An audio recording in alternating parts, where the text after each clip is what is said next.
Yes.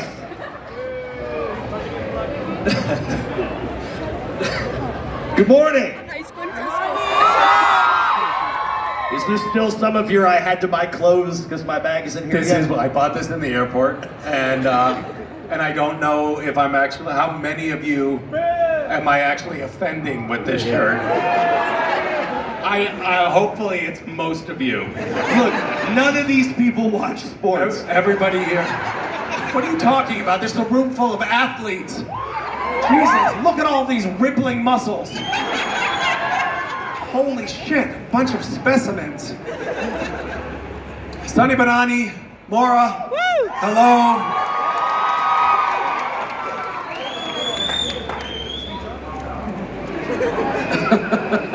It's a little photographer right here.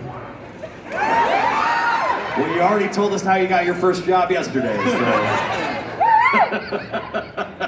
Well, how was yesterday? Yesterday was great. Today, I have a feeling there are a lot of people here who weren't here yesterday, right? Yes. I think the really top tier people show up on a Saturday. So I think today is going to be great. I mean, look, you do these all over the world. This is 10 o'clock in the morning on a Saturday in another country, and it's not like this in regular countries. No, in regular countries, people are all sober at this hour. That's true. This young man is like, yes, I'm actually sober. I actually am sober. He's the designated driver. You're such a good mother. Not yet, son. Wait till noon. All right, so what do you want to talk about this morning? What should we ask? Oh no, we're set. You guys want to talk about this morning? Yeah, we got it all set up for you like we talked about yesterday. So he's our man with the microphone. He's gonna go find some folks. Okay. And they know the rules. So here we go. Look at this. This is exciting. Hi. How are you? Pretty good. Is that your son next to you? It is. He's the sober child? What's his name? Leo? Hi, Leo. Leo? Hi, Leo. Hi, Hi. How are you this morning? I'm good. Good. What do you think of this big crazy thing with all of these people here? I don't think anything. You don't? Wait, I have another question for you. What do you think about hearing your voice so loud on these speakers? I don't know. What? Can you make weird sounds with your mouth? Yeah. Like what? Whoa, that's pretty weird. What about, could you do like a farting sound with your mouth? Like, yeah, that's pretty good. That was a very subtle one, very realistic. I like your style. Nice to meet you. Okay, I have a question. yes. What was your favorite line from the whole series? My favorite line from the whole series? Holy smokes. There's so many to choose from. I mean, I found a liquor store and I drank it. To be honest with you, hey ass butt is a line that sort of haunted me. Like, I don't want that to be the thing that I'm known for. Ass butt. People see me and they're like, ass butt. Well, yeah, that's great. I'd rather be known for something a little bit more profound, but okay. I learned it from the pizza man. People often will bring me an empty pizza box, often stained with old rotting food, and they'll be like, can you hold this and act sexy? I'm like, how did this become my life? And then there's I'll just wait here that I really like. But I think maybe the best was, can you hold this to my mouth? Boy, if I had a nickel for every time I said that.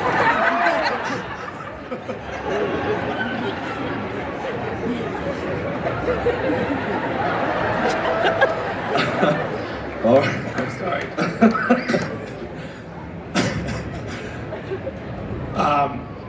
My people skills are rusty.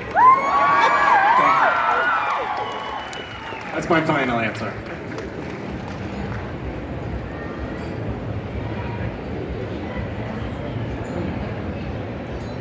Hi. Yeah, excellent point. Your microphone is not working, you know that, right? Okay. Hi, I'm Zala. Hi, Zala.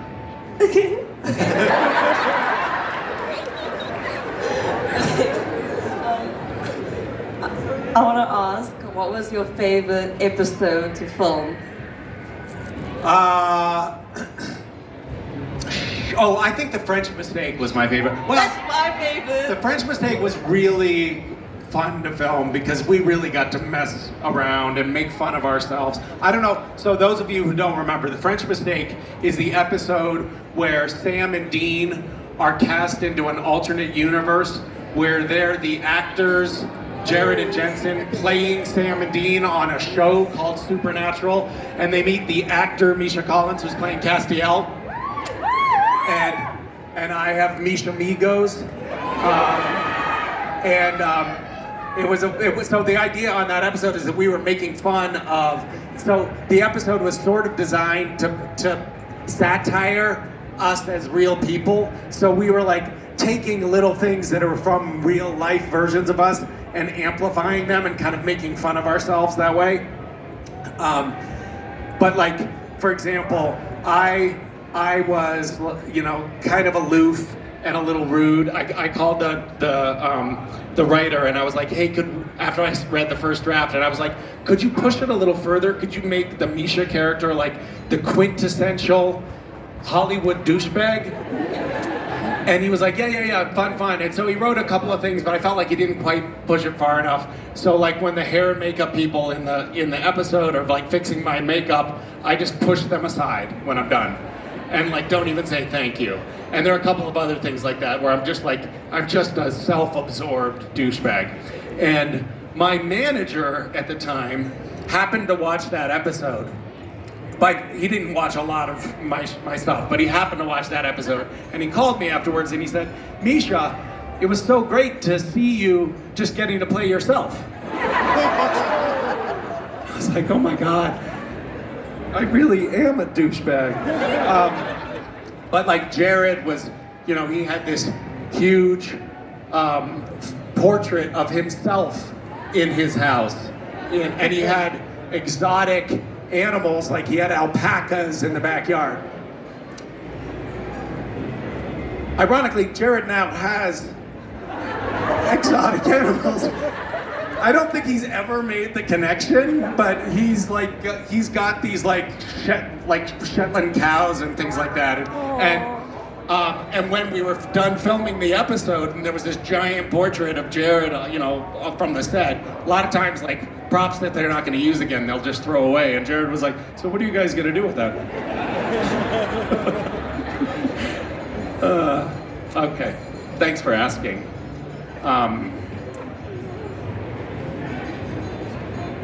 Good morning, sir. Oh, hello. How are you? Good. How are you? Excellent. Just because we have a sign language interpreter on stage, could I ask you to say "ass butt" again, please? Can you do it slowly? Yeah. Do you mind doing it slowly? Ass. No, butt. not you. Sorry. Oh, not for me. Sorry. Okay, so this is ass. Ass. Is that right? Ass butt.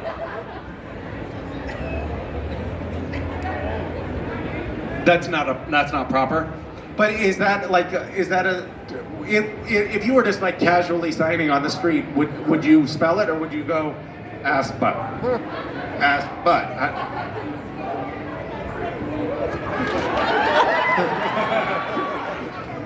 Okay, but when you're signing, do you point to butt or no?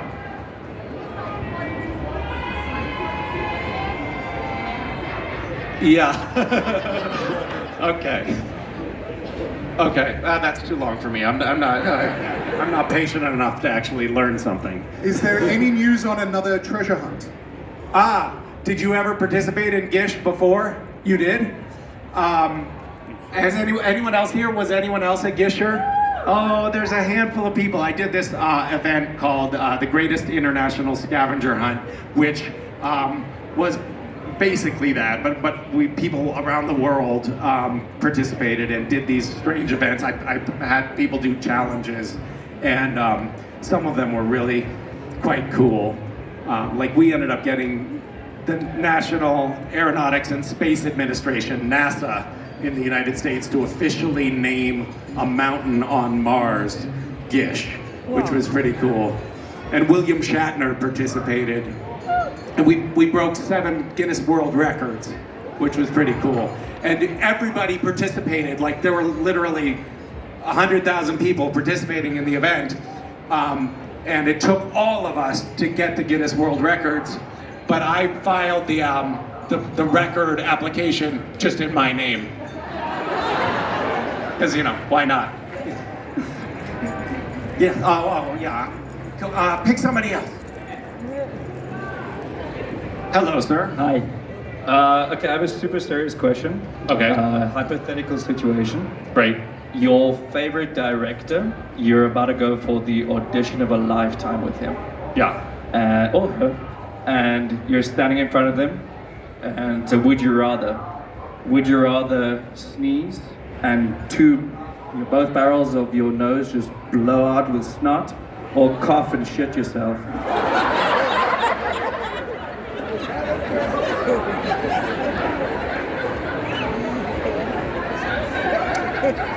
Well, thank you, by the way. That's a wonderful question. I think, much like our signing interpreter here, I'd be thinking about where the camera is. And typically in an audition, they're filming and they're framing just from the waist up. So whatever happens down here is immaterial, you know. I had some really embarrassing auditions early on. I had this audition for Dick Wolf, who's like a top, like he had so many television shows over the years that were on air.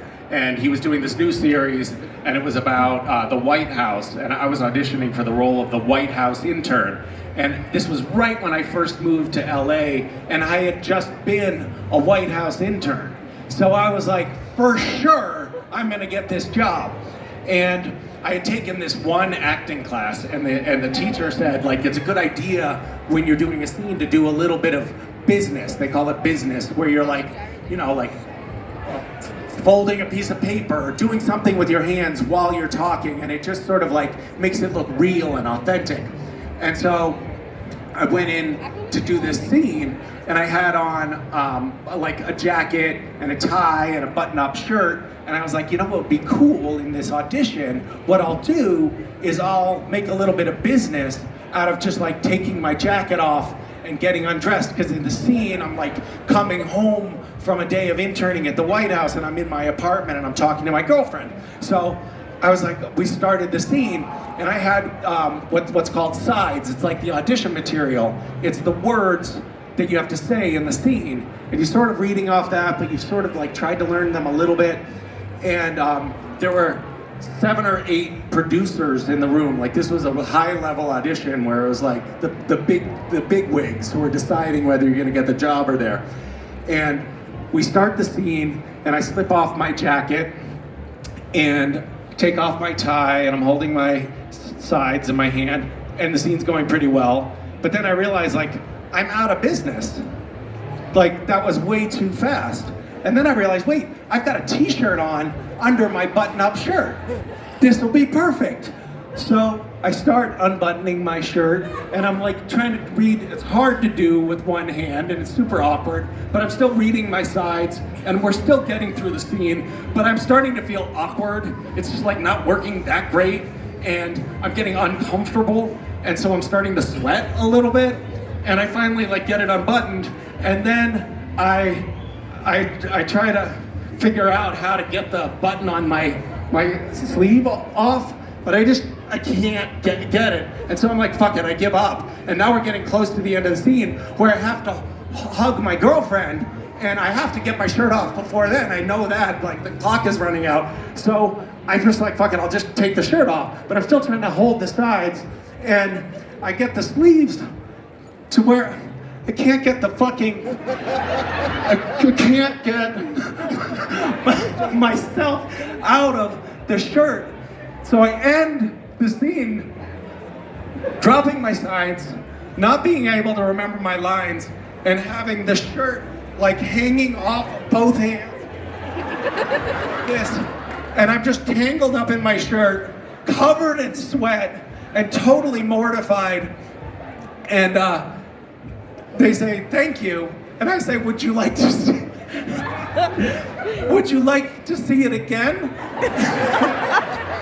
And they say, no, that's okay. Thanks for bringing up that mortifying experience. All right, we got time for one more question. Holy shit, this goes fast. Yes. I think, hold on. We gotta talk to Fish Fingers here. Hi, do you speak? Do you speak? Have you ever been to You Disney know- where they're not supposed to talk? You're not supposed to talk, is that true? Yeah. Come on, break the rules and say something.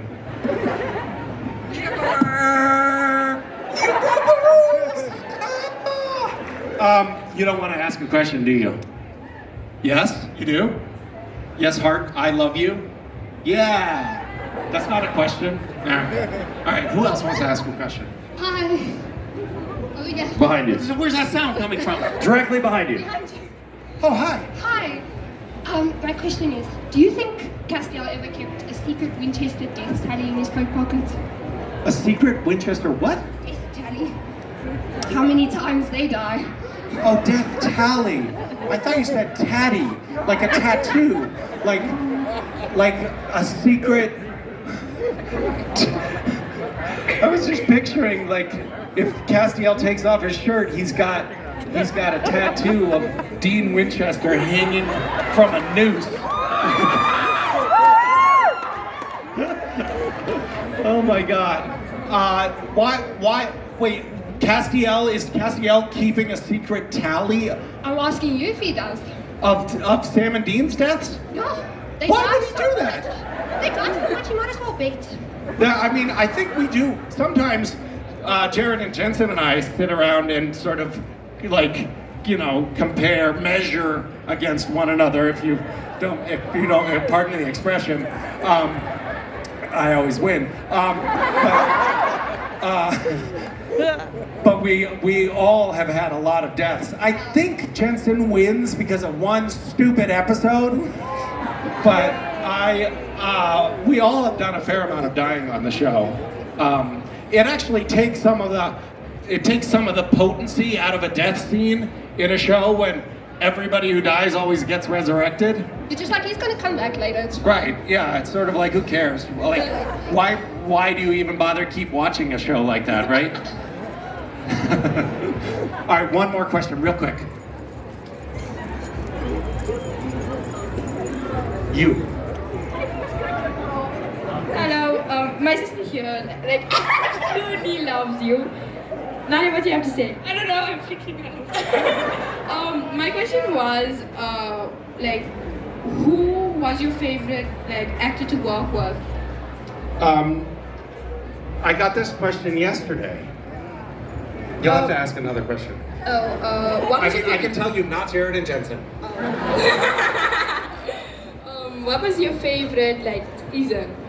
My favorite season was probably season 4. Because I was new on the show and it was still exciting and I didn't know what assholes Jared and Jensen were.